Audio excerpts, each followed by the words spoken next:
ஐநார் துணையில அடுத்து நடக்க போகுதுன்னு வாங்க பார்க்கலாம். பாண்டி கிட்ட எவ்வளவோ வானதி கெஞ்சி கூத்தாடி பாக்குது. ஆனா பாண்டி, இங்க பாரு வானதி, நீ இங்க வரணும் அப்படின்றதுக்காக அவங்கள என்னாலலாம் இந்த வீட்டை விட்டு போங்க அப்படின்னு சொல்லவே முடியாது.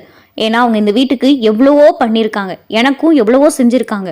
அதெல்லாம் கொஞ்சம் கூட நினைச்சே பார்க்காம உன்னைய மாதிரி என்னாலலாம் அவங்கள நீங்க ஹாஸ்டல் போயிருங்க, இந்த வீட்டை விட்டு போயிருங்க அப்படின்னு என்னால சொல்லவே முடியாது.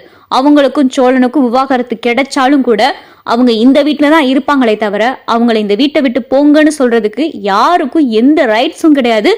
அப்படி சொல்ற அளவுக்கு இங்க யாரும் கல் நெஞ்சக்காரங்களும் கிடையாது அப்படின்னு சொல்லி பாண்டி பேசவும், அப்ப நீ சொல்ல மாட்ட அப்படித்தானே பாண்டி அப்படின்னு சொல்லி வானதி கேட்கவும், அட ஆமா வானதி, என்னால அப்பெல்லாம் உங்ககிட்ட பேச முடியாது.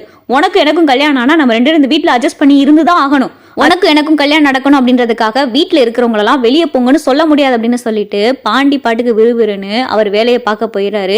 சே, என்ன இந்த பாண்டி இப்படி இருக்கு, நம்ம எவ்வளவுதான் சொல்லிக்கிட்டு இருக்கோம், கொஞ்சம் கூட நம்ம சொல்றது அவன் மண்டையில ஏறுதான்னு பாரு. நமக்கு கல்யாணம் ஆயிட்டா ரெண்டு பேரும் தங்குறதுக்கு தூங்குறதுக்கு ரூம் வேணுமே, ஹஸ்பண்ட் ஒய்ஃப்னா ஒரு பிரைவசி வேணுமே, இதெல்லாம் இந்த பாண்டிக்கு தோணுதான்னு பாரு. சே, இந்த பாண்டி இப்படி இருக்கு அப்படின்னு சொல்லிட்டு வானதி கடந்து புலம்பிக்கிட்டு இருக்கு. அப்பதான் பார்த்தா நிலா வராங்க.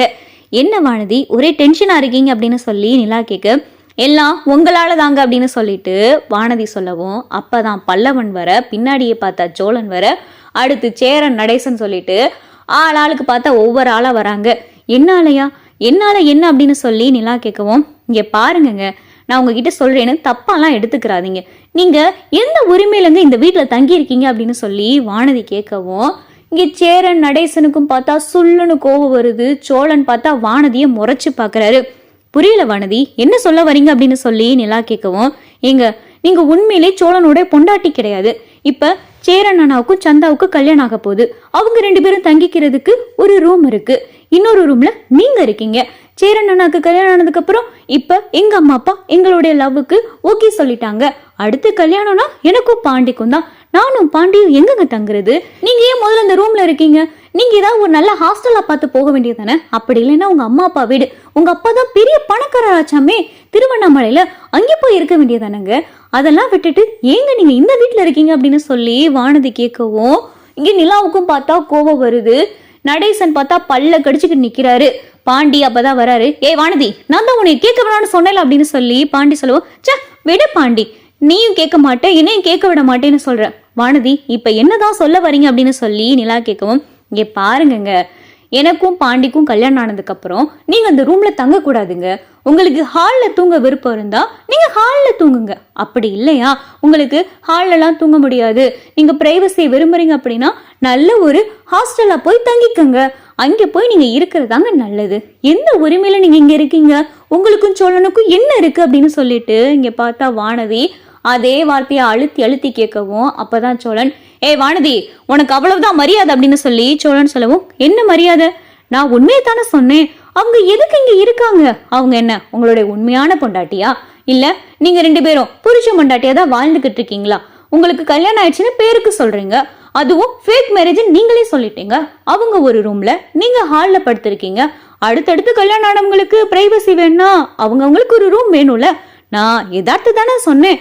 இப்போதைக்கு இந்த வீட்டுலலாம் இன்னொரு ரூம் கட்ட முடியாது. அப்ப இவங்க ஹாஸ்டல் போறதானே நல்லது. இதை நான் பாண்டிக்கிட்டே சொல்லிட்டேன், பாண்டி தான் சொல்ல மாட்டேன்னு சொல்லுச்சு, அதான் நானே சொல்றேன் அப்படின்னு சொல்லி வானதி பார்த்தா பட்டு பட்டுன்னு பேசவும், சேரன் நடேசனுக்கு பார்த்தா பயங்கரமா கோவம் வருது. இருந்தாலும் பார்த்தா அமைதியா இருக்காங்க.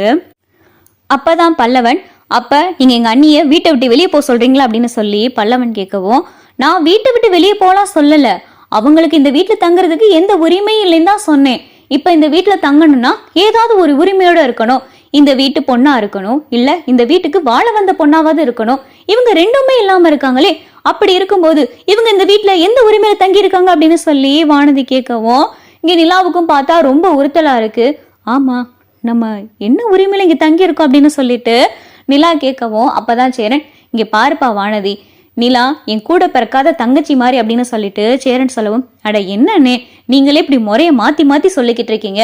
அவங்க உங்க தம்பியை கல்யாணம் பண்ணிட்டு வந்திருக்காங்க. சரி, ஃபேக் மேரேஜ். கூட பிறக்காத தங்கச்சினா இத்தனை ஆம்பளைங்க மத்தியில இருக்க முடியுமா? அவங்கள ஒரு ஹாஸ்டல்ல பார்த்து தங்க வைக்கிறது தானே நல்லது அப்படின்னு சொல்லி வானதியும் கேட்கவும், அப்பதான் நிலா, இங்க பாருங்க வானதி, உங்ககிட்ட நான் எல்லாத்துக்கும் விளக்கம் கொடுக்கணும் எந்த அவசியமும் கிடையாது. நீங்க இன்னும் பாண்டியை கல்யாணம் பண்ணிட்டு இந்த வீட்டுக்கு வரல. பாண்டியும் நீங்களும் இப்போதைக்கு லவ் தான் பண்ணிக்கிட்டு இருக்கீங்க அப்படின்னு சொல்லி நிலா சொல்லவும், என்ன நானும் பாண்டியும் கல்யாணம் பண்ணிக்க மாட்டோம்னு சொல்றீங்களா அப்படின்னு சொல்லி வானதி கோபப்படவும், ஐயோ நான் அப்படியெல்லாம் சொல்லலை. எனக்கும் சோழனுக்கும் நடந்தது எல்லாமே இந்த வீட்டில் இருக்கிறவங்களுக்கு தெரியும். நான் இந்த வீட்டை விட்டு எப்பயோ போறேன்னு தான் சொன்னேன். ஆனால் இந்த வீட்டில் இருக்கிறவங்க தான் போக வேணான்னு சொல்லி என்னை இங்கே தங்க வச்சிருக்காங்க. அதனால நான் இங்கே தங்குறது உங்களுக்கு இடைஞ்சலா இருக்குன்னா சொல்லுங்க, நான் இந்த நிமிஷம் கூட கிளம்பி ஹாஸ்டல் போயிடுறேன் அப்படின்னு சொல்லிட்டு நிலா சொல்லவும், என்னங்க அவதான் லூசு மாதிரி பேசுறானா, நீங்களும் இப்படி பண்ணிக்கிட்டு இருக்கீங்க அப்படின்னு சொல்லி சோழன் சொல்லவும், இங்க பாருங்க சோழன், மரியாதை கொடுத்து பேசுங்க. நான் பாண்டியை கல்யாணம் பண்ணிட்டு இந்த வீட்டுக்கு வர போறேன்.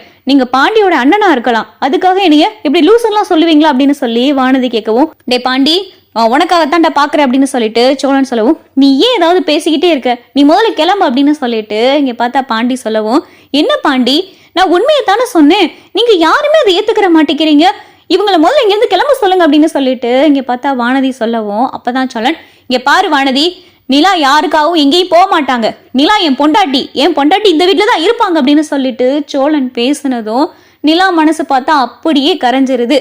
நிலாக்காக பேச எந்த வாயும் திறக்காதப்ப சோழன் மட்டும் என் பொண்டாட்டி இந்த வீட்டுல தான் இருப்பா அப்படின்னு சொல்லி சோழன் சொன்னதும் நிலா பார்த்தா அப்படியே சோழனே பாக்குறாங்க.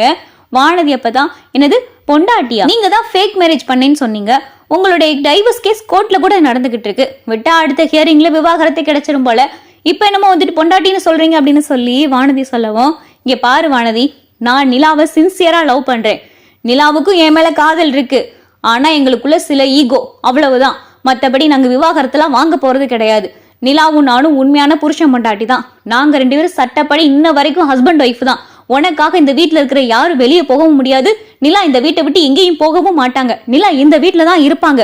உனக்கு விருப்பம் இருந்தா பாண்டியை கல்யாணம் பண்ணிட்டு இந்த வீட்டுல இரு, அப்படி இல்லைன்னா வேற எவனையா கல்யாணம் பண்ணிட்டு போ அப்படின்னு சொல்லிட்டு சோழன் பார்த்தா பட்டுன்னு பேசவும், இங்க வானதி பார்த்தா அப்படியே திருன்னு முழிக்குது. நிலாவுக்கு பார்த்தா சோழன் மேல ஒரு பக்கம் காதலே வருது. அந்த அளவுக்கு சோழன் நிலாவை விட்டு கொடுக்காம பேசிக்கிட்டு இருக்காரு. நடேசன் 2 பேத்தையும் பார்த்து புரிச்சு போயிடுறாரு. சேரன் சோழனை பார்த்து சந்தோஷப்படுறாரு. பரவாயில்ல சோழன் இந்த அளவுக்கு பேசுறானே அப்படின்னு சொல்லிட்டு சேரனும் பார்த்துக்கிட்டு இருக்காரு. நிலா பார்த்தா சோழனே அப்படியே பார்த்துக்கிட்டே இருக்காங்க. அம்மா தாயே நீ முதல்ல இங்கிருந்து கிளம்புமா அப்படின்னு சொல்லிட்டு பாண்டி வானதி அனுப்பி வைக்கவும், இங்க பாரு பாண்டி, நான் சொல்றது உனக்கு இப்ப புரியாது, பின்னாடி புரியும் அப்படின்னு சொல்லி வானதி சொல்லவும், அம்மா தாயே எனக்கு புரியட்டும், நீ இப்ப இங்கிருந்து கிளம்பு அப்படின்னு சொல்லி பாண்டி வானதி அனுப்பி வச்சுறாரு. எல்லாரும் வீட்டுக்குள்ள போகவும் நிலா சோழனை கட்டி பிடிச்சு கண்ணே கலங்குறாங்க. என்னங்க என்ன ஆச்சு, ஏன் கண்ணெல்லாம் கலங்குறீங்க அப்படின்னு சொல்லி சோழன் கேட்கவும், இல்ல சோழன், வானதி நான் எந்த உரிமையில இங்க தங்குறீங்கன்னு கேட்கையில உண்மையிலே எனக்காக பேச நீங்க இருக்கீங்க, எனக்காக நீங்க இருக்கீங்க அப்படின்னு இந்த நிமிஷம் எனக்கு தோணுது அப்படின்னு சொல்லி நிலா பார்த்தா கண்ணே கலங்கவும், விடுங்கங்க அவ ஒரு லூசு, அவ பேசுறான்னு கண்ணு கலங்கிட்டு இருக்கீங்க, உங்களுக்காக நான் இருக்கேன் அப்படின்னு சொல்லி சோழன் சொல்லிக்கிட்டு இருக்காரு.